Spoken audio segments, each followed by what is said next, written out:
Today is Tuesday, December 14th. The year is 2021. This is No Easy Answers, and I am your host, Jules Taylor. Today, like all days, I have no easy answers for you.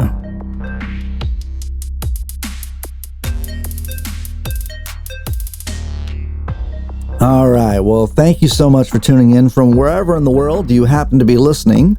My name is Jules Taylor, this is No Easy Answers, and I am delighted to have you with us for today's episode. Today on the show, I have Labor Kyle here to talk about historiography. And historiography is like the study of the methods that historians use in order to develop history as an academic discipline. And, by extension, it's kind of any body of historical work that's done on a particular subject. And this show, in its description, we cover politics and philosophy. And so there is quite a bit of history that must be acknowledged during the conversations we publish. And so I just thought it would be a good idea to examine how history is made. Because if you're listening to this podcast, chances are you are a revisionist. Now, I don't normally start out podcasts by calling my listeners revisionists. But I think in our society today, we are all revisionists. I think the people that listen to this show probably have a characterization of history that's closer to something like a Howard Zinn's A People's History of the United States versus what we can recall from our courses we took in high school or college. And I guess what I mean is that there's like a meta-narrative to history that we can argue about, right? We don't necessarily have to have a consensus about what a narrative of history is in society.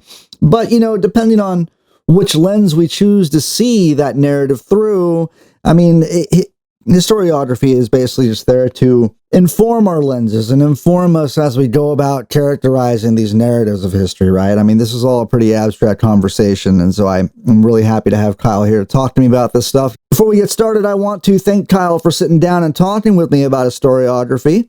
And before we jump into the interview proper, I just want to tell you that Kyle has some really great video essays out on his YouTube channel. And Kyle hosts a podcast called All Gamers Are Bastards.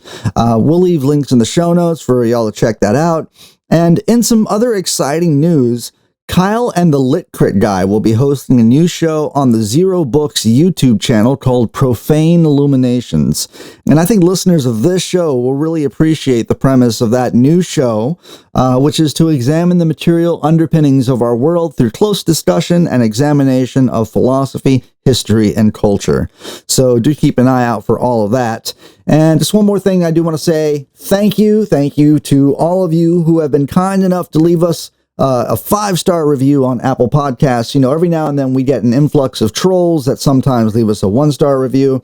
And so I do appreciate all of y'all offsetting those 1-star reviews by leaving 5-star reviews and some kind words about the show. So thank you for your support. As always, thank you for recommending the show to your friends and family members. And thank you for being a listener of No Easy Answers. Let's get to our interview with Labor Kyle about historiography.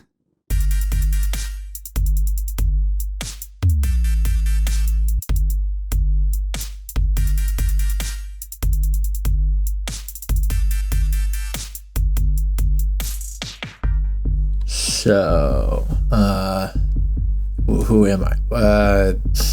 My name is Kyle. A lot of people know me by my handles on various things, which is Labor Kyle, spelled the American way. I'm an academic historian and a writer and someone who spends a lot of time making video essays online, particularly as of late, but I've written in other places, or like the Bias magazine for the Institute of Christian Socialism, or Protean magazine, or the Activist History Reviews of a few places that have mistakenly published my work. But mostly I like to spend time talking about history and particularly the philosophy of historical writing, or what we call historiography, which is philosophy has been very sort of dear to me for a very long time. I'm trained as a historian academically, went to graduate school and everything, but mostly my philosophical training in college came via either my theory coursework in history or just out of personal interest. I always liked to read, and I found philosophy compelling, and I encountered a lot of it through theology because I grew up very religious, and so thought and systems of thought, including theology, were always sort of an outlet, that and music, an outlet and release in sort of the evangelical church, which is not my thing and not great overall, but I use that as a way to sort of find myself into this sort of my little corner of nerdery, which is history. History, it's always been, when I was in high school, people started asking you what you wanted to do as a job. And no one in my family really goes to college. My sister ended up getting a degree, and I got a cousin who's an engineer, an electrical, he's not an electronic engineer. He's some kind of, I'm sorry, Alan. He's, I think he's in some kind of, I think he works in the automotive. No, he worked for GE. Anyway, sorry, my personal history is not interesting. So I didn't really, when people asked me what I wanted to do, I liked history class. I said, so I could teach that. And then I went and thought I was going to do 800 million different other things or whatever. And I basically, now I'm in my 30s and I sit around and talk about history, mostly. And it's become very important to me. And as I always excelled on the more theoretical side of things, and I've always just kind of been an abstract thinker, and I gravitate toward sort of writing that way. And as a result, was pushed by someone who's very important to me, my undergraduate advisor at the University of South Florida, a brilliant classical historian named Jonathan Scott Perry, by his books. He pushed me toward historiography as sort of a specialization, and thus paying more attention to not just historiography, but the philosophy of history, which is kind of a different thing, and we can talk about that when we get into it. Or intellectual history, these sort of like ways of approaching history as a body of work that is in line with the theme and the themes and the subjects that you examine on your podcast, which is philosophy. So now I'm here, I guess. Well, I can't thank you enough for sitting down with us, man. Originally I just wanted to talk to you about historiography, and I wanted to ask you, like, this whole thing started because I saw online on Twitter that you were like, hey, if you want me to come on your podcast and explain historiography, I would more than willing to do that. And so I jumped at the chance. I sent you a message. It was really late when I sent you that message, but I was like, yeah, I would love for Kyle to come on this show and explain historiography. But as just a premise to this entire situation, like, can you tell us, like, what compelled you to even put that out there online? Like, why was there some misunderstanding, or did you see something that concerned you, or what's the story with that? There's an op-ed in the Washington Post by an American historian whose name isn't important enough to remember. Sure. At an Ivy League institution, I believe, linking Immanuel Kant to the proliferation of critical race theory in K through 12 classrooms, which is honestly the dumbest fucking thing I had ever seen in my entire life. Mm-hmm. It made me so mad because there is I think an earned reputation among, usually within the academy, no one gives a shit about this thing except for historians, but there's one of the more frustrating parts of my encounter with academic history is how sort of outside or beyond or in this really kind of weird way the historian's relationship with theory exists. It's this, like, a lot of historians see themselves either as like they work with such sort of short histories, as we call them, or micro histories, that they feel as though that specificity is a pure substitution for an examination of the theoretical motions of history as a form of a part of the humanities, its relationship to other disciplines. It's not to say that those people don't take that stuff seriously. I think they do, but I think they've stopped. They think they have earned the right to stop thinking about it, and I'm unfortunately here to remind them that no, you haven't, because historiography, or the philosophy of historical writing, is at the very center of everything that we do.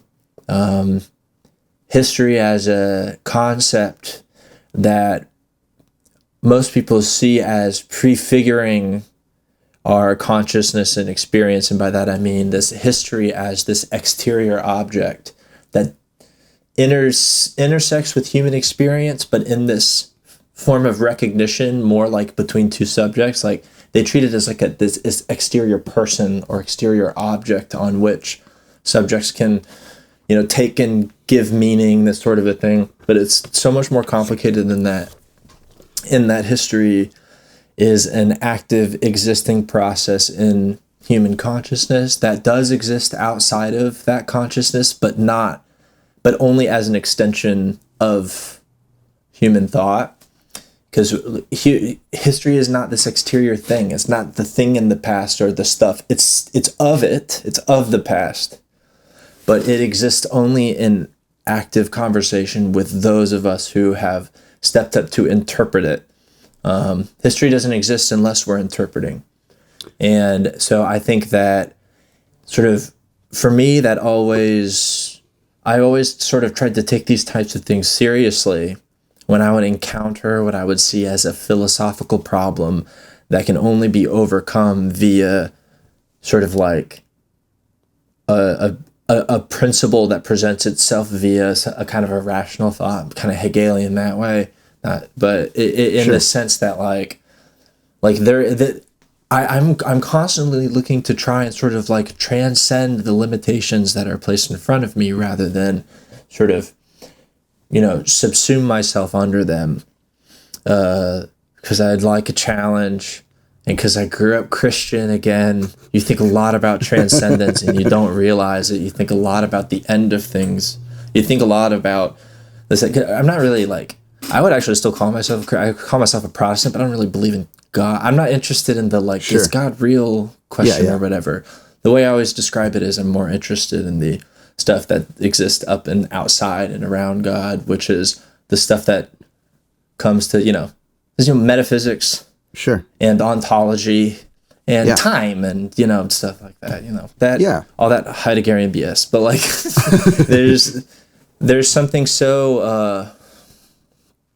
I think what I'm trying to say is that there is an intimacy in the sort of motions and drive of history that historians are very tuned into as a way to sort of, they want to tell stories. Historians are often interested in trying to tell authentic stories. They're interested in the historicism, the presentation of some sort of actuality. Historians are very comfortable making truth claims.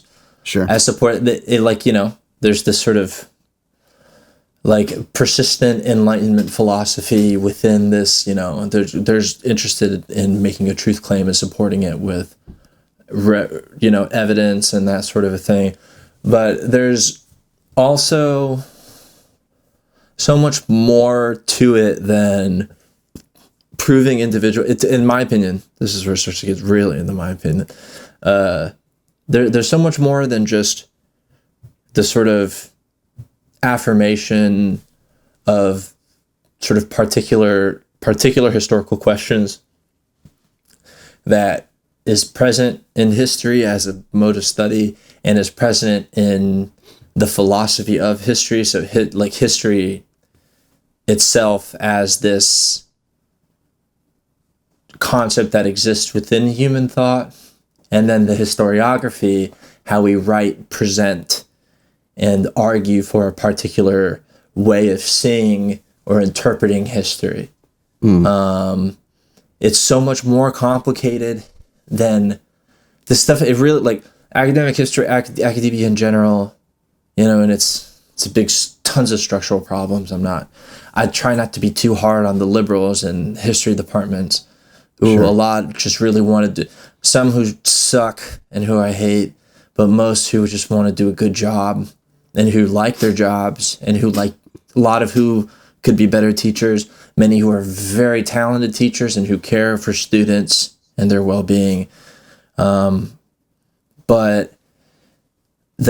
we're limited in this sense of, affirming these absolute particularities of history, which is that stuff is important, but it's the result of a certain disciplining of the discipline that people like me have always just, you got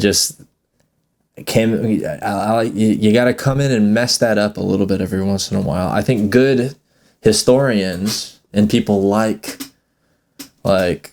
historians, people who exist sort of like either on the periphery or in conversation with history and philosophy, are able to present those critiques in the best way. And that's the kind of historian I want to be, is someone who affirms history but seeks to present it in such a way that the affirmation is the result of transcending or pushing beyond the boundaries that people have placed for what history can be. And that's like, I want to do that. You get it. I mean, that really resonates with me by way of like, I think, at least in my own studies, I'm always really jealous of folks who actually got to go and study shit in college. I went to like a recording school for like 9 months, and all the stuff that I know is like outside of that is just a product of like reading, and so but I think my own studies intensified, and I think I really felt like I had gained something entirely worthwhile from my troubles of independent study when I started to think of history less of this external third party, separate and apart from sort of entity that you examine, that you take something from, and instead started to link up with like the human agency of being a part of history and being able to affect history, and knowing like kind of like that Faulkner quote, how the past isn't past, it's not even past, or something, about how history is here with us in these moments. And there's so much about contemporary society that can be deciphered and explained by way of like just studying the history of social institutions, or just understanding that like even something like if you're like reading like In Defense of Looting or The End of Policing, like these books kind of take a genealogical sort of method of describing how current social institutions like police or the military or whatever grew historically out of elements that are still kind of right here with us anyway, So yeah, I totally get what you're saying. On the one hand, about how like history is not separate and apart, and that we are actually agents that are capable of like changing history, or that things are simply contingent in these moments in a very kind of post-structuralist sort of way, and at any moment we can kind of grab the wheel and turn this thing in a different direction, and I think that. That kind of aligns up with the project of Marx in a way of like, we have a world to win, lose your change, and just like kind of seize the means and take history in the direction that we want it to go in, rather than just being third party observers to that sort of thing. So it's really wild, man, seeing this article recently linking Kant up to CRT stuff, which was, I was like, how, like, tell me you haven't read philosophy without telling me you haven't read philosophy kind of thing, Yeah. It was absurd. And I was like, what the fuck? Like, and this is like, I'm just sitting over here. Like, I mean, I'm not even going to say like, hey, have you read Kant? Because like the Critique of Pure Reason is a tome that's like impenetrable. And I study a lot of shit around Kant, second party texts and stuff like that. Like, just as I'd like to know what his project is, I'd like to know more about it. But never in my wildest imagination would I just like link this up with CRT. I mean, it's like, I don't know how that conclusion was drawn. When you think it's when you haven't read the book and you think Kant is literally critiquing reason, which is that's not what the critique of pure reason is about. Right. Yeah. Oh, yeah. And when I have a patch of gray hair on my head named after that historian, officially. It took years off of my life reading that. Right. And that was why I got mad online about it and how we ended up here. So here, see, good comes from bad writing. So, the research I did for this conversation was kind of, I remember I actually went back and listened to one of my favorite episodes of Pearls of the Round Table. And they had a really great episode when they had Brett from Rev Left on there, and they were talking about the concept of silences. And I thought maybe this would be a good way to kind of enter into this conversation about historiography.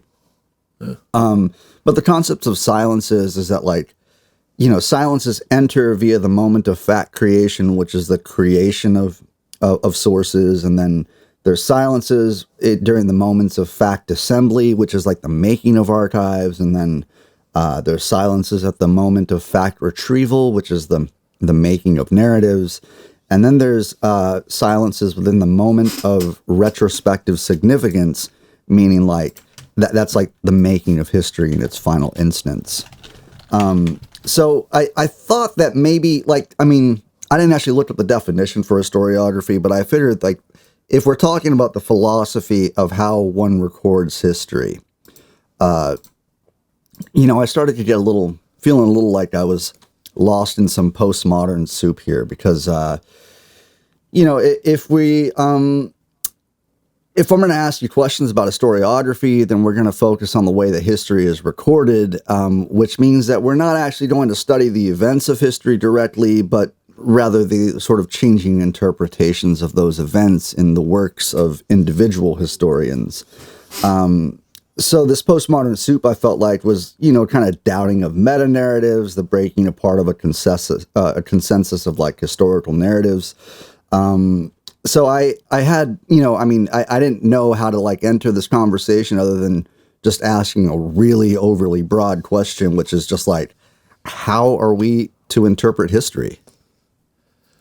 I think it's actually a fair question, because it gets to the core of what historiography is.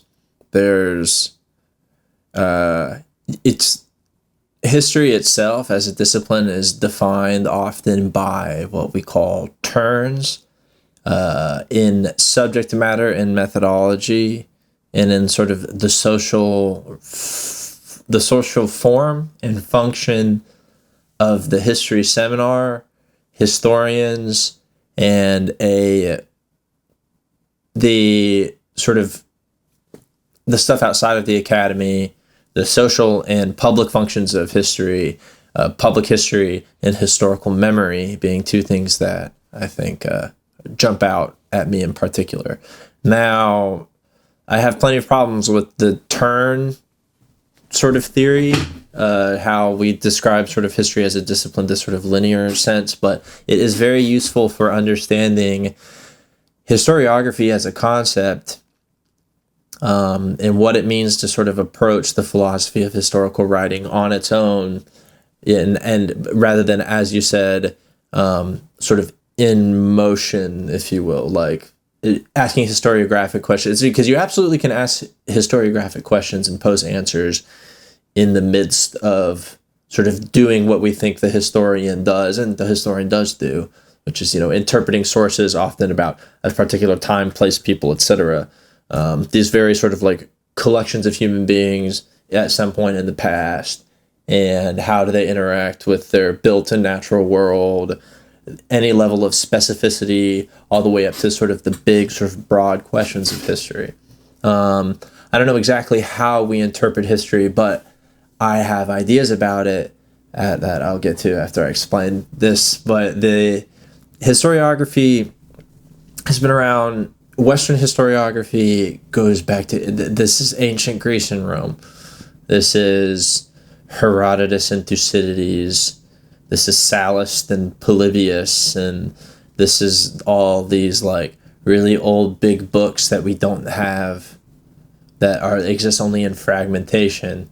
But the writing of history and schools of history that we can call Hellenic historiography, Greek historiography, or Roman historiography are a part of classical studies, and definitely exist in conversation with the contemporary way that people write history, or more contemporary ways, but they're also very different.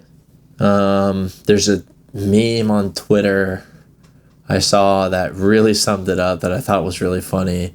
It was the Virgin and Chad. It wasn't the Virgin and Chad meme. It was like a crying Wojak who was like upset about the way that the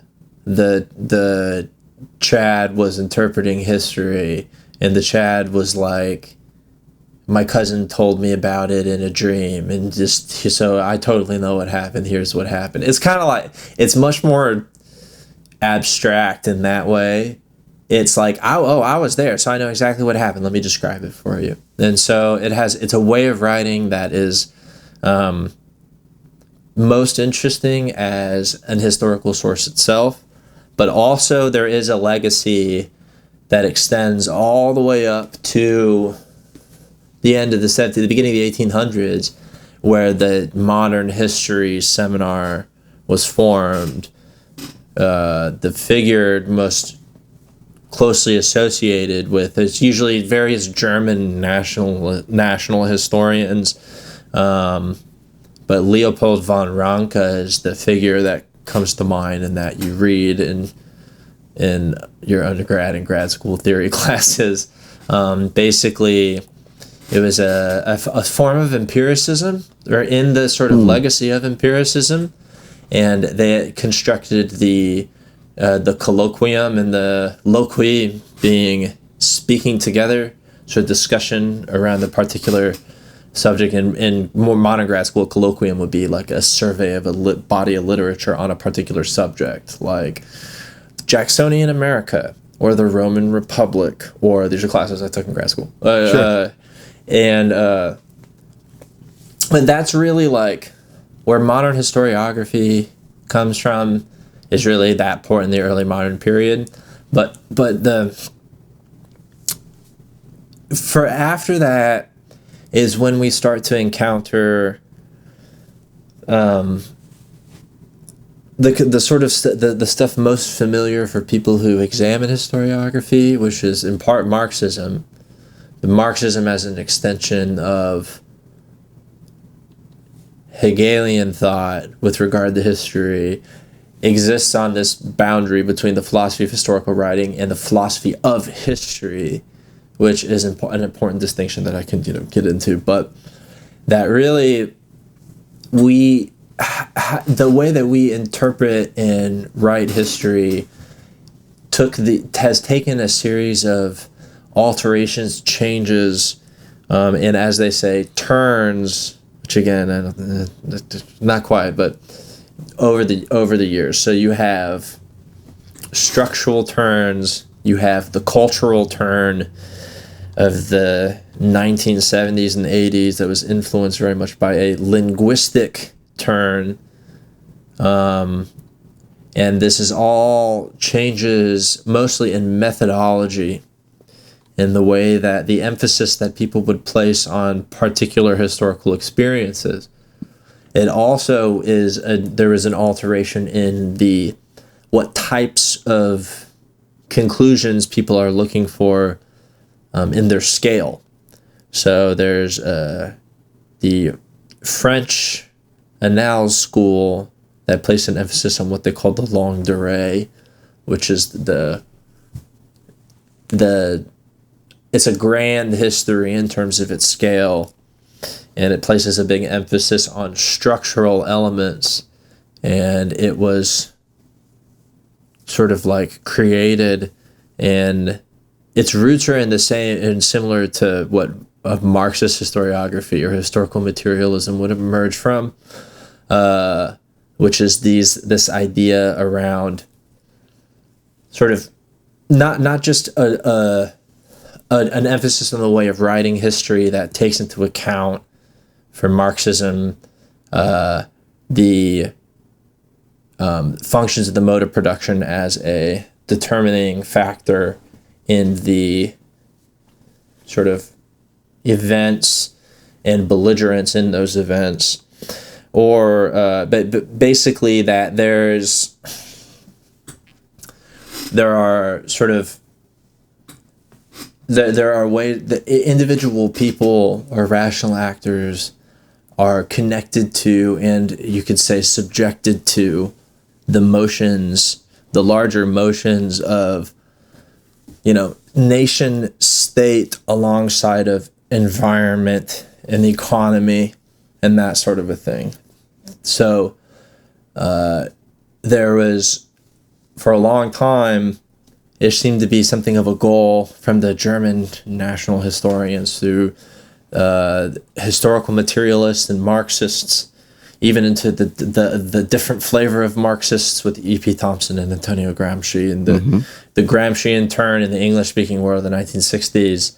But then all the way into what I would say the more increasingly hermeneutic or textually based forms of reading and interpreting history, as well as some sort of postmodern turns and post-colonial turns in the discipline that seek to emphasize non-reducibility in history, or narrative over causation, or the inversion of that, the more Foucaultian idea that sees causation and narrative that are merged together.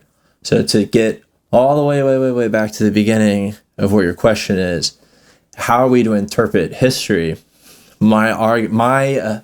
I contend personally, as someone who, in his own methodology, seeks to subvert the distinction between very big histories, like from the Marxists or from the French Annales school, that seek to talk about sort of grand schemes of long historical periods, all the way down to what we call micro-historians, like the almighty Natalie Zeman Davis, to try and seek to use individual stories or the most micro-historical perspectives to elucidate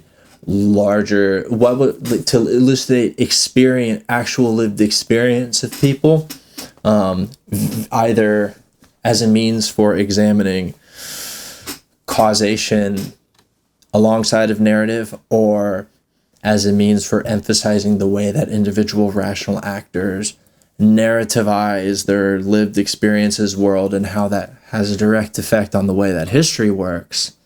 I would wager that we need to not flatten out history as a discipline, lest we risk continuing to specialize ourselves into obscurity despite the shared knowledge we have of the functions of our discipline. So my argument that I contend in several places online, and that I like to talk about the work of a German philosopher and Marxist, Walter Benjamin, who contends as history as this who contends to observe history in a more prismatic sense, as I like to say, as in history less as a linear process through which various turns have taken us to where we are currently, which is a lot of transatlantic history, as I think world history, world systems theory works well with the way that people, stuff that's valid, and that has, sort of big, but also various micro histories and very short histories, specialized histories, that rather than flatten all of this out as this sort of linear journey, which is wrought with problems in the way that we describe our own discipline, we need to bundle it up instead, so it acts as a multi-sided prism through which you cast light and can see the way that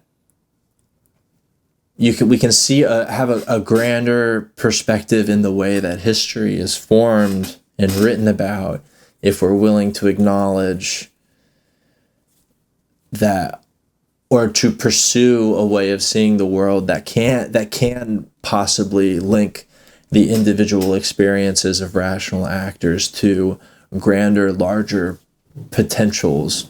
And that history is not something that purely exists in past, but comes crashing into the present via the willingness and expression of agency that human beings come up with every once in a while on our better days when we decide what we want the future to look like. The future and past in a conversation with each other, and it manifests itself in our present via our individual agency. And so all that's my take. And Lord knows a shit ton of people would disagree with that. But I am compelled by, I bring into conversation this little booklet that's actually free online called The History Manifesto, that was written by Joe Goldie and David Armitage, two very nice liberals who are wrong about some things, in my opinion. They're not militant enough, but who are posing an important question for people, like, especially historians. Are we not sick of resigning ourselves to trying to make our historical questions fit on the head of a pin? And are we going to bring the longue durée back, basically, and try and assert ourselves via sort of what they see as historically contingent circumstances that we are in, like the climate change being an example. They talk about inequality, and they paraphrase Marx in the first sentence. And then, I'm probably going to write about it at some point. That's cool, man. It's just, I mean, a few things come up for me in just listening to your response to that really broad question. However fair it was, it's a huge question. So thanks for fielding that. Is this question of progress? Like, I think liberalism and modernity would have us believe that we are always progressing towards a more perfect future, a more perfect society. Kind of like in a Fukuyama sense, and like, okay, this is like the end of ideology. We're now in a process of perfecting this, And so there's a lot about, I guess maybe in the way that history is taught, I would think, that leads us to believe that this narrative of history is just, it's just progressing until a better and better state, until sort of, I don't know what the end point would be, like some sort of utopian thing, And I have recently, in studying and reading some of like Foucault, it's come to my attention that, like, human progress is not linear. It's not, history is not linear. And there's no guarantee that, like, the tomorrow that's built today is not going to be worse than it was yesterday. Like, there's no guarantee that the improvements we make today are going to result in a better world tomorrow. And so I wonder about, like, this narrative of progress. I felt like in some of the research for this show, I felt like we could blame the prevalence of this theory of progress on David Hume.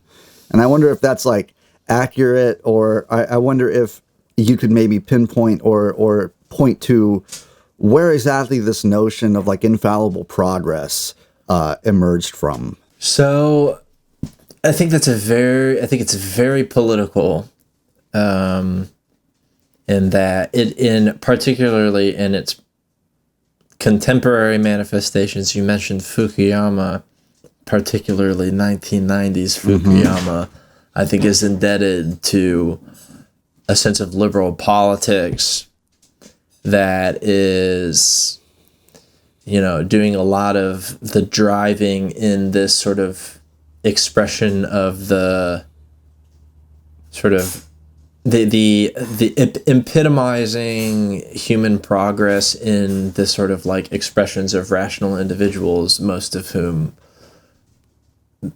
would yet with all of this, yet with just use economic inequality in any particular context to illustrate that, you know, it's just, you know, it just kind of pops that balloon a little bit.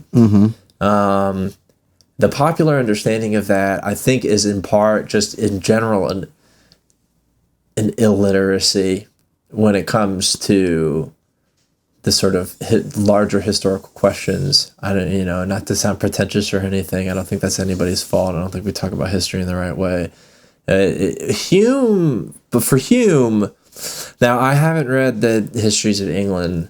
Sure. It's been a long time since I've read David Hume, but he was doing this sort of like, I mentioned Leopold von Ranke earlier.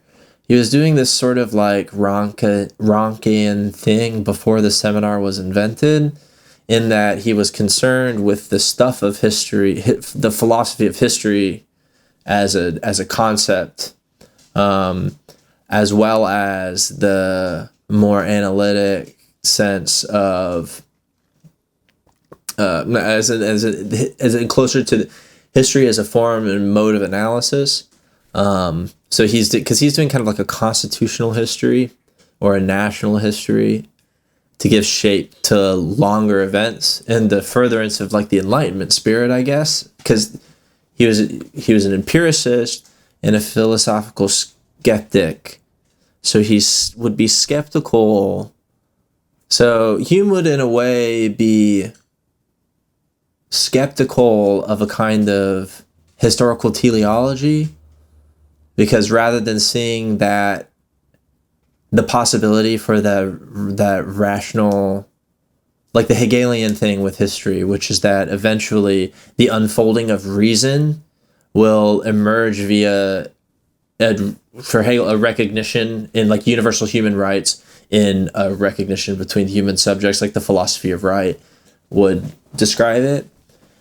But I think the liberal Enlightenment is actually, I mean, there's stuff from the liberal Enlightenment that I think is like really useful in terms of its sort of like metaphysical potential, and its role in history I think is invaluable. Liberty, equality, fraternity. Like, people keep bringing that up and using it again for a reason. I talk about Haiti a lot, and that's because the ideas of sort of being able to exert agency by reappropriating the philosophy from the French Enlightenment via cultural signifiers, as well as just like ethics and all of this really interesting stuff of both history and philosophy. I think we all know the contradictions of the liberal Enlightenment sort of lay bare. And that's where sort of the conversation about historical contingency really comes into play and more into the 20th century. So we have this idea that, you know, the unfolding of a total history via the sort of the teleology of rationality, that eventually we'll just sort of figure that out via the sort of conversation between these various forces. Or conversely, this sort of like the true stuff of history is going to emerge from my experience, and thus being able to illustrate experience in its most in an historical sense of it, I guess. I think one necessitates, the former, that is, necessitates this kind of sort of like, I don't know, I describe it often as like a faith act. This idea that like I'm acting on a pursuit to a higher truth despite my own doubts. That's why I talk a lot about affirmations of absences. It's really important for, I think it's important evidence for that idea. That's why I talk about solidarity as a formative concept in people, and why I think labor history is important, is not just from my own experiences, but because you have this ability to a form of recognition that takes into account my own absences and subjectivity that I think we have to deal with, considering that we just like don't truly always know ourselves. But I know I lack the change within myself to make things better, and I need to rely on other people. And and having seen it in person in labor, it changes people's lives as well. So I'm forced to grapple with this, like, am I trying to just illustrate historical experience in the best way that I can? Am I trying to like illustrate absolute contingency for an illustration of the way that individual people make change despite those contingencies? Am I trying to do something bigger than that? It's easier for historians to say, I'm going to go study mercantile culture in the 17th century in this particular place. There's a good archive for it, and then I'm going to write 2 books, get tenure, and go teach American history. Like, I get it. I don't know, I have the answer to all of these questions. But what I think is that ultimately our main problem is that we don't ask them enough. I think. I don't know. Well, it wasn't until I got into like radical politics that I discovered labor history. Like, this shit is not taught in any sort of school that I ever attended. And you bring up a good point in mentioning that, because I think, labor history, maybe the big takeaway when you start engaging with that is that it is an expression of human agency.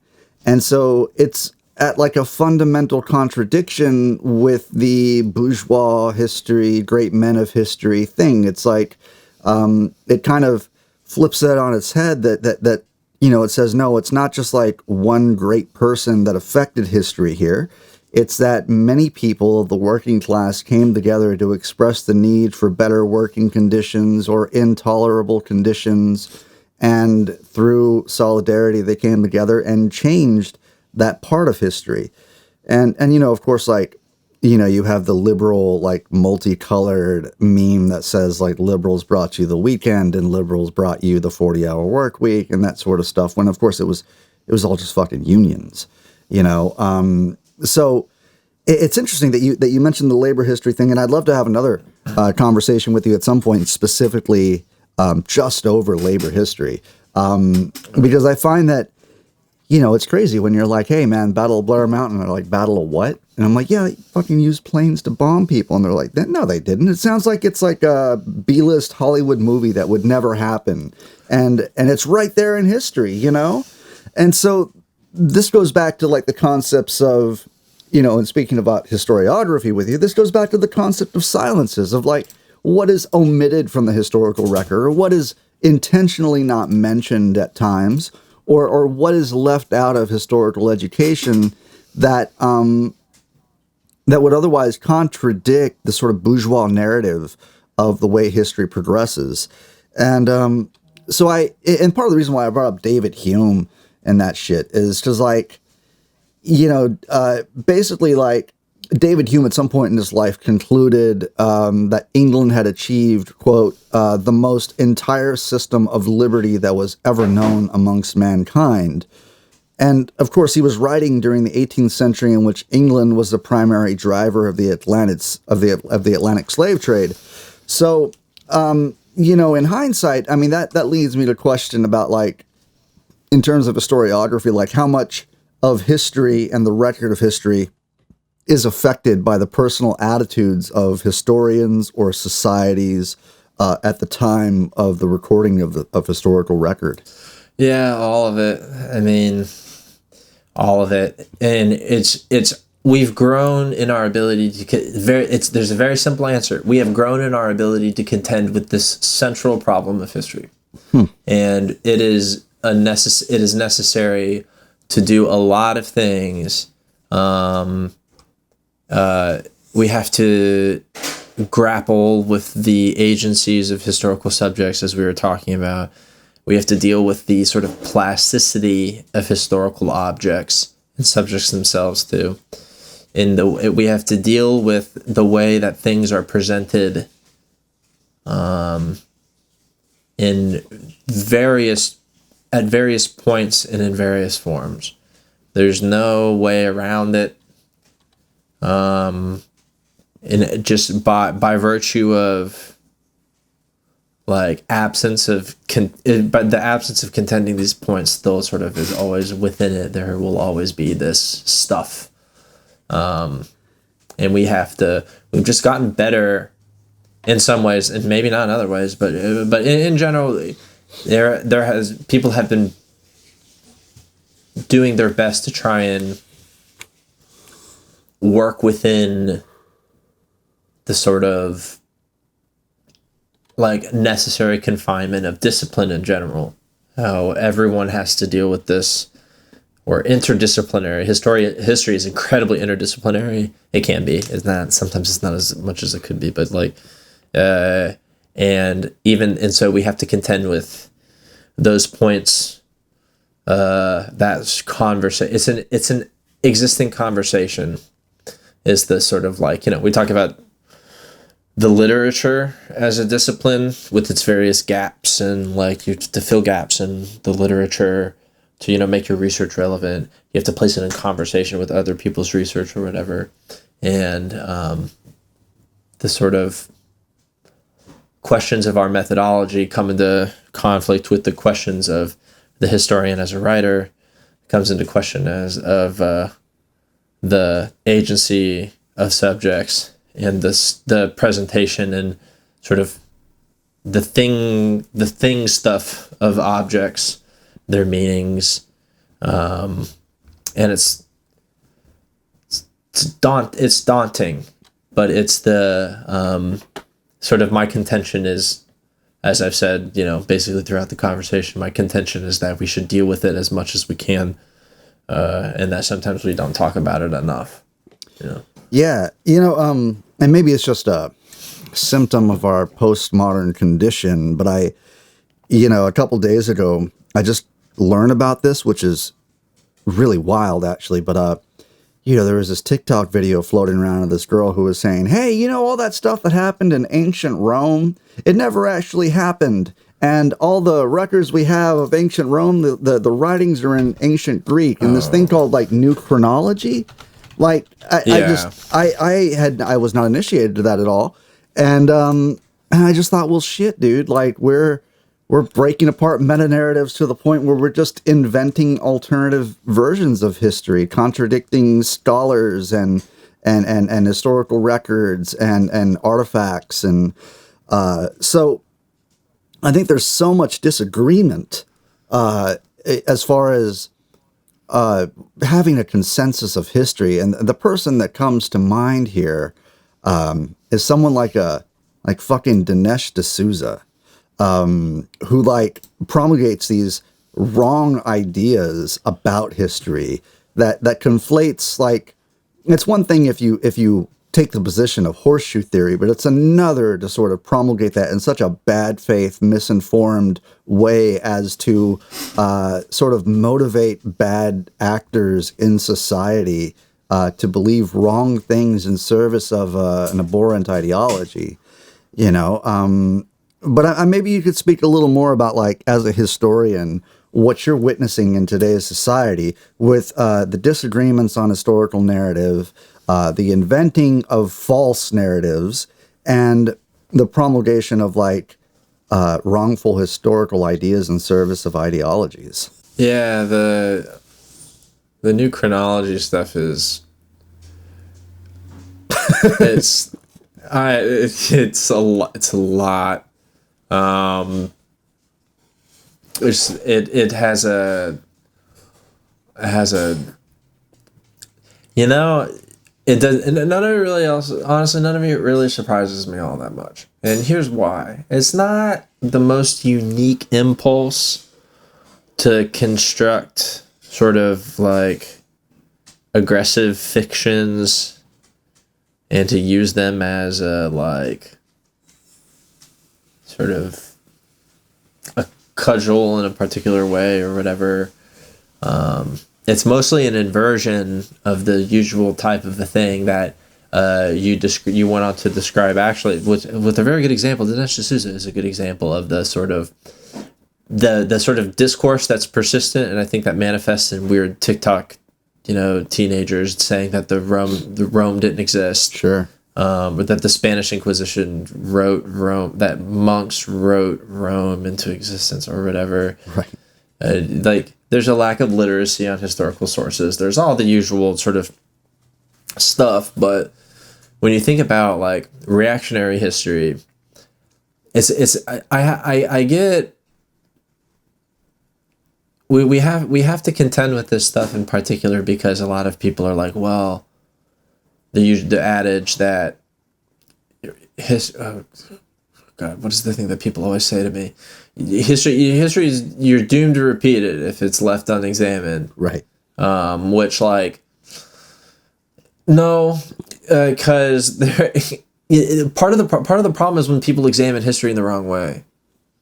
Like, history doesn't go unexamined; it's always examined. It's about, it's a lot more than that.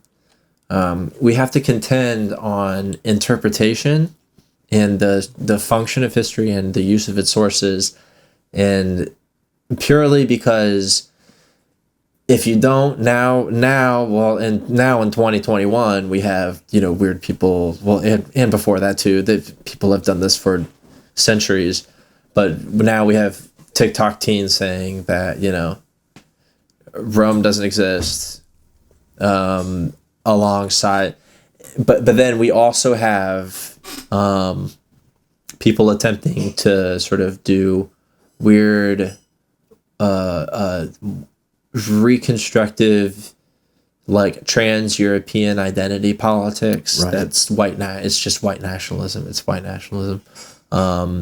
Fascism is a particular interpretation of history, one that's very reactionary, that seeks to sort of like resurrect a grand historical scheme that they've seen it being buried by multiculturalism and degeneracy and that sort of a thing.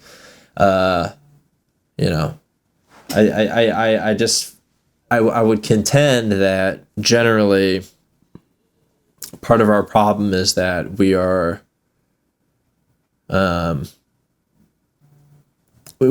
it's important to understand that history is a process of, becoming, and that, like, I talked about it. I recently put out a video that talks about a lot of this kind of stuff, how personal histories are linked intimately to the sort of grander schemes of history, and that's because our stories are inspiring and motivating, and if enough of us get together, we can really fuck some shit up. So labor history is very important. And I've always been connected to it, even as it's fallen way out of vogue. I think it has something. I think class as a formation, in prefigurative. I think there's a prefigurative class experience that we neglect as a categorization for historical actors and historical experiences. And I've been getting into it more. But I talk about it because there's, like, in Chuck Keeney's book, The Road to Blair Mountain, which I use in this video heavily, I think that book's really remarkable, not just because it's really well written and readable, so I can recommend it to all kinds of people and they can get a little slice of what labor history and civil advocacy and all this stuff that I think a new labor history would be intimately connected to public history and civil advocacy. It's the argument that I kind of make in the book, in the video. But also because it illustrates that memory has social function, and that when a group of people get together and decide we need to memorialize this battlefield because the Battle of Blair Mountain is part of one of the most important pieces of labor history in this country and in this part of the world. And you have to imagine all of the various sort of like changes and awakenings that happen when these individual people are working within their community to do bottom-up civil advocacy and to do it in the name of preserving history what they kept saying, our ancestors have a story that people should hear. This is, so they're expressing their agency by saying our history matters and we need to advocate to be the ones who tell it. preserve this battlefield. They took on big coal in the process. It's like you were talking about earlier, and like it's something I think about quite a bit. I was talking about with a buddy of this earlier today, actually, the how mining often is like the same people fighting each other over generations and generations. It's the same companies, right? Or it's a legacy company that's like, it might as well be the same. It's the same thing with a different name, and then it's a grandsons and great grandsons and all this stuff who keep taking up the same fight by virtue of their prefigurative experiences as workers, taking into account the contingency of their particular circumstances and those functions of historical contingency that are important for things like post-structural turn and that kind of a thing, while still understanding that history is just something that we make, and that if enough people get together and get nasty with it, like, you can actually, not only can you change things, but in the case of this story, that's why it's so important, you can change history. Chuck talked about how people even in that area weren't talking about the Battle of Blair Mountain. And then all of a sudden, now they went in, they dug the history up, and they brought it back in via assertion in the commons, a public space. And so they're like, okay, we're changing history by representing it and telling it in the way that we think that it should be told at all in this case. So it's incredibly powerful, the idea that like history can be used to make change in the world, and that it can be done now, and that we can all be thinking of it this way. But it's just intimidating in terms of there's barriers to entry. There are the sort of doubts that plague a discipline that is, getting cut out of the academy. And as a result, we lack sophistication in the way that we discuss these things. And so I think I think we just need to, honestly, we should get more political. People should get more political. They should see themselves as, they should just be more political. Historians should be more political.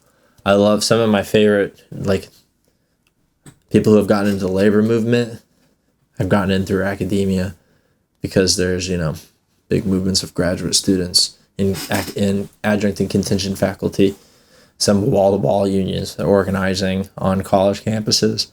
And it's reasserting itself. That was something that happened that was big in the 70s and the 80s with faculty, and then in the 90s, maybe not the 70s, maybe just the 80s, and then the 90s with graduate students and stuff. The first sort of unions that formed on university campuses formed in that time, and it was via this sort of like students of the 60s coming up and becoming, they all went to grad school and they got involved in the campus movement. And so they went on campus as faculty and as teachers. And that's where the biggest unions in the United States, teachers union, sort of really became the force that it is. And I would argue that it's not a precise one-for-one thing, but I would say we're in similar condition to where class consciousness is on the rise, support for labor is on the rise, academic precarity is on the rise. All these nice little things going up at the same time. And so, I don't know where I was going with that.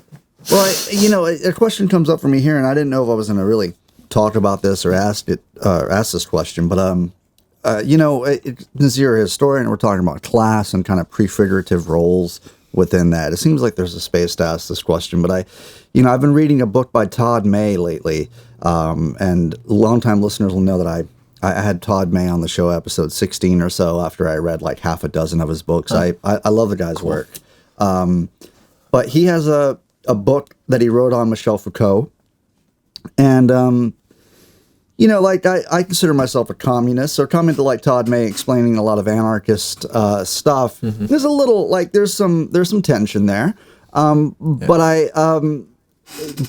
think I came to a conclusion recently that as a Marxist, it is easy for me to dispense with certain philosophers. Like, I've been reading a lot of Nietzsche and a lot of newer interpretations of Nietzsche that kind of see him in a proto-fascist sort of light. And so as a Marxist, I'm like, okay, fuck Nietzsche. I can put him aside. That's fine. As a philosopher, I mean, I'm not that I consider myself a philosopher, but someone who engages with philosophy, it's much more difficult to like put down Nietzsche, considering everyone post Nietzsche as answering to Nietzsche in some way or another. And so this question has to do more with like Foucault, because, you know, I most of the Marxist or scholarly professors that teach philosophy or are heavily committed to Marxism, I tend to ask them, like, are the projects of Foucault and Marx ultimately reconcilable? And I get some people who are like, oh yeah, they're totally reconcilable. You know, like Todd May says, go read Rancière. Gabriel Rockhill was like, no, man, they're not compatible at all. And he had a sort of scorched earth opinion on all that. But I say all that to ask you this question, in that one thing I gathered that Todd May says about Foucault in his book about the philosophy of Foucault is that he says Foucault takes history more seriously than Marx. And that was like, that kind of resonated with me. And maybe resonate is not the right word, but it's been poking around at the back of my head lately. Because I do think that there is something a little, if Marx is going to sort of subsume all of history into class warfare, I understand that. And there's a reason why sort of antagonists or people that you engage with, sort of debate with, would, if you are heavily committed to Marxists, it would follow that you are on some level a class reductionist. So I get that formative argument, but I wonder if you have any thoughts on the concept of that Foucault takes history more seriously than Marx, and maybe if you would like, you could speak a little bit on, like, as a Marxist and a historian, how it's like, or easier to toss away as a Marxist some philosophy as opposed to actually engaging with philosophy, how it's like you just can't throw someone away like Nietzsche or Foucault. Don't worry about him, Cake. It's okay. My dog's blind, so he talks. Oh, he goes round. Bye now. Come here. Bye now. He's so funny. Woof. So I think it's a really interesting question, because I don't know about the reconcilability of Marx and Foucault's projects. Foucault's project was, they're different in scope and scale. They're in different time periods. A lot of the benefit that Foucault has is that Foucault read Marx and Marx didn't read Foucault. Right. They're separated by a long period of time. But it's an important conversation. I think bringing Marx back in the conversation in certain academic contexts is really important. And Foucault would be the guy to start with, because he's the most cited. He's the most cited of the 20th century in the humanities. That's your guy. Right. And so I think Marx takes history incredibly seriously, but it's just a matter of whether you agree with the particular vision and function of history. His particular, as we were talking about the sort of differences and similarities between historiography and the philosophy of history. Right. Marx's particular philosophy of history and how that turned into its sort of the historiographic methodology of historical materialism. Not that Marx, wasn't inventing historical things. Right. That's Marx, but you know what I mean. Sure. I also think, for the record, of course, that Foucault takes history very, very seriously. Foucault is widely read in history. I read him in undergrad and graduate school. In graduate school, we spent 2 weeks of our theory class on Foucault. It's taught by a Foucaultian, someone who I like very much and very much respect, my old graduate director, who uses him a lot. But I think what's important, if we're going to talk about first the sort of similarities between the two, for the record, I'll probably have to go right at 5. That's okay. Sure. Just so, just so we're looking ahead, we got sure. That. But if we're, I think first talking about the similarities between their two projects is not that hard. They're both interested in when it comes to history, more totalizing theories. Now, whether that totalization is an affirmation of one particular vision of history, and then that other one is total in its sort of critique in that same affirmation, and instead is about contingency as an illustration of genealogy and epistemology rather than as a sort of a more idealistic theory of totality. It just depends on who you agree with. So for instance, Marx himself, historical materialism is rooted in a sense that material forces and the significance in the relations of production, these have a totalizing effect on the world, and that those material forces will thus mystify various parties that should be very, well aware of the difference in their interests via ideology. And so it invokes states of consciousness in class groups who should, according to Marx, really understand that they disagree. And in this sort of Marx is Hegelian and was seeing history as a furthering toward the sort of Hegelian sense of Aufhebung, the constraints of the contingencies in the material world would transform and yield to increasing freedom. Mm-hmm. History is a process, as I was saying earlier, history is a process by which spirit discovers its own self and its own concept of self. So this is like retro. You can be a Marxist and say this. I'm going to get to it. That's retro, and that's okay. People talk a lot about these sort of like neo-Hegelian turn certain elements of Marxism is in, especially people who are interested in stuff that I'm really interested in, like psychoanalysis and that sort of a thing. I'm down as hell for all of this. This is kind of my whole vibe, to be honest. But if you take it purely within its context and without taking into consideration the, again, problematic turns in historiography, it is real retro. And not as useful as one would think. Instead, we have the Marxisms of the rest of the 20th century in relation to history. The two names that come up that also read in training to be a historian would be Antonio Gramsci in particular, revolutionizing the way that people study culture. And then you also have the British historian E.P. Thompson, who was also placed a big emphasis on history from below and the agency of working people, especially in culture, and the development and expression of their own individual culture and the way that they changed culture. So some people, I think a lot of people have an understanding of like historical materialism in this like, again, retro kind of a way, which is this, sort of doesn't take as much into account the thinking that happened because of after Marx, and just kind of just reads Marx, which is this sort of, the particularities rendered as superstructure from the economic base are right. The sort of the expressions and functions of culture, rather than the necessary critique of those expressions and functions of culture that come with someone like Antonio Gramsci, who is interested in critiquing these historical contingencies by more thoroughly examining the way that ideology functions.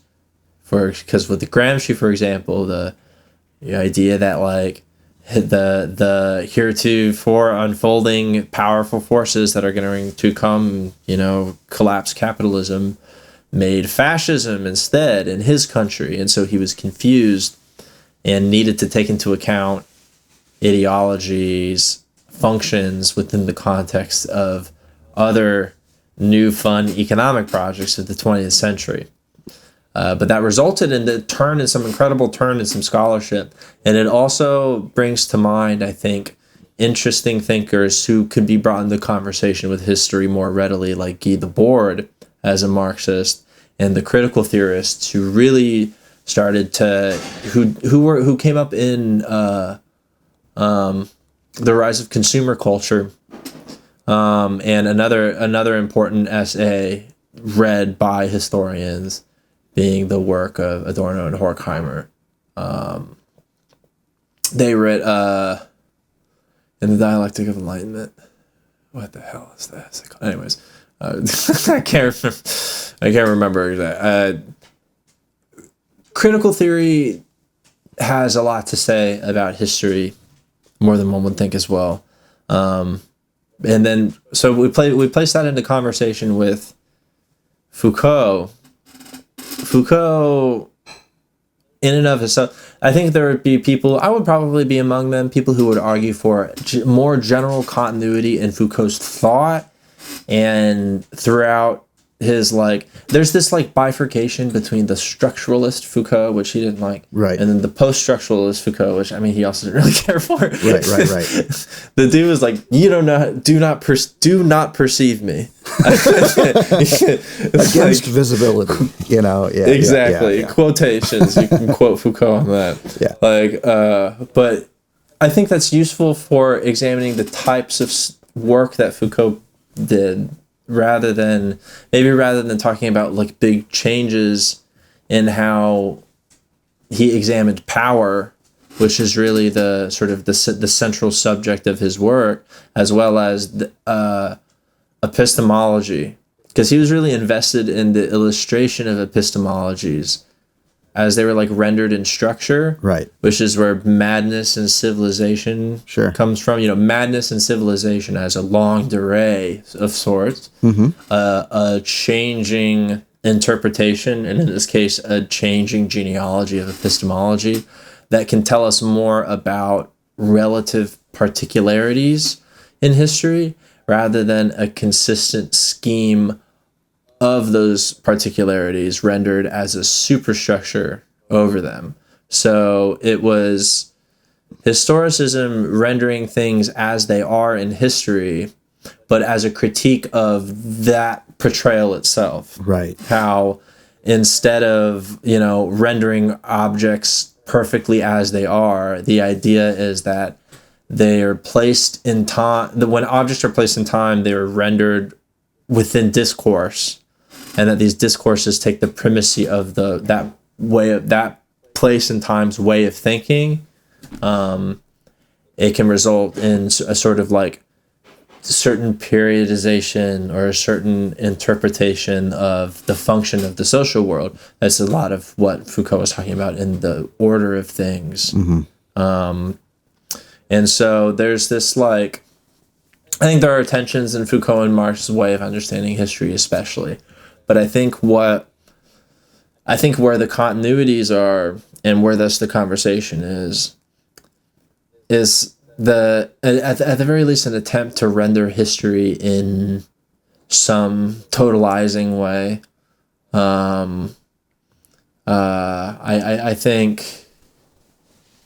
I think rather than the sort of linguistic turn that came out of Foucault and sort of moved more into analytic territory when it comes to history, trying to sort of write history, thinking of the writing of history as this sort of like almost a language game and this exercise that you can sort of like really dig into sort of the meta-historical stuff of it all, which is really referencing a book called Meta History by the writer Hayden White. And that's where things really get like, because Foucault cared a lot about historical contingency, and I think those are important questions to ask, and was interested in rendering those as sort of experience. There's phenomenology woven into sort of like the early work of Foucault, right? But then, you know, his focus on sort of rendering power as this structural entity, but that then in turn individual agents sort of re-manifest, interpret, and reinforced via those systems has a lot in common with the idea that despite the assertions of a structure, of a larger structure, or a recognition of those, the sort of magnificence of those assertions can stir within individuals the sense of plasticity of them, the lack of permanence in the things around us, and our ability to, should we choose to not just interpret it, but try and change the world, our ability to kind of construct meaning in some sense of, you know, that whether we're seeking to inflate the magnificent individual self, the becoming of the self as separated from a larger scheme. Think Bataille and Hegel maybe, or something like that. I don't know, just spitballing. This versus the sort of the scheme of self that affirms itself in absence. I think what they're trying to ask are like, how can human subjects be greater than human subjects? Foucault was like, we're done with the subject, man. I'm sick of the subject thing. But like, not even, I mean, he loved the subject thing. But then what I mean, I guess, is that it results in this sort of like post-subject of Deleuze and Guattari, and these like new ways of thinking of things as non-linear. And my favorite Marxist, Walter Benjamin, has a tendency to disrupt the same sort of linear thinking in the as I talked about earlier, the crumbling up of my discipline into this more weird, interesting, totalizing shape that I don't really understand maybe necessarily perfectly, but as I gain perspective by the close examination of history as this big object, as this big thing, I can get further and further closer to something more transcendent rather than navel-gazy and affirming in its tiny, tiny status, you know? Well, Kyle, I know we're getting close to the time you got to go. I want to thank you again for sitting down with us and talking about historiography and a whole array of other stuff that comes along with this conversation. Can you tell us where we can find you online and where we can find your podcast? Yeah, you can find me at Labor Kyle on everything, Twitter mostly, and YouTube,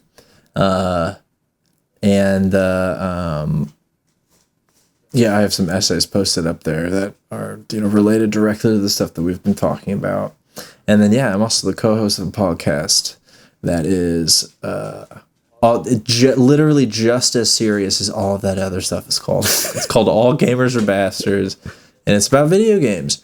You can follow that at AGAB Pod on Twitter and SoundCloud, where we post our stuff. And I was just happy to be here. I had fun. Cool. I did too. All right. Well, Kyle, thanks so much for hanging out. And thanks for, I'm just gonna probably end this there and do a monologue thing. So I'm going to stop recording there.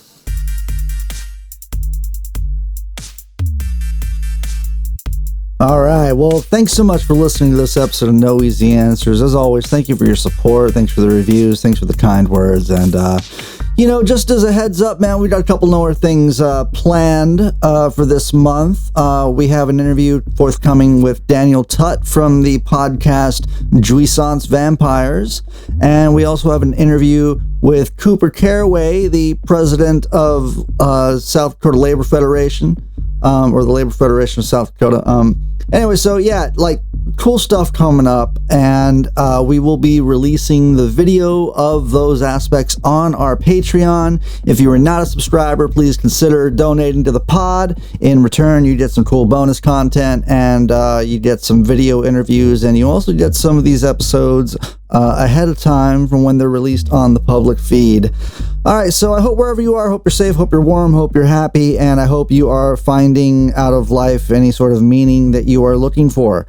I've started to think more existentially lately, and I feel like, all of meaning derives from the social sphere, and so I hope that your social sphere is full of confidants and comrades and loved ones that make your life meaningful and fulfilled. And I'm rambling, so I'm going to let you go. As always, take care, all my guys, gals, and non-binary pals. See ya.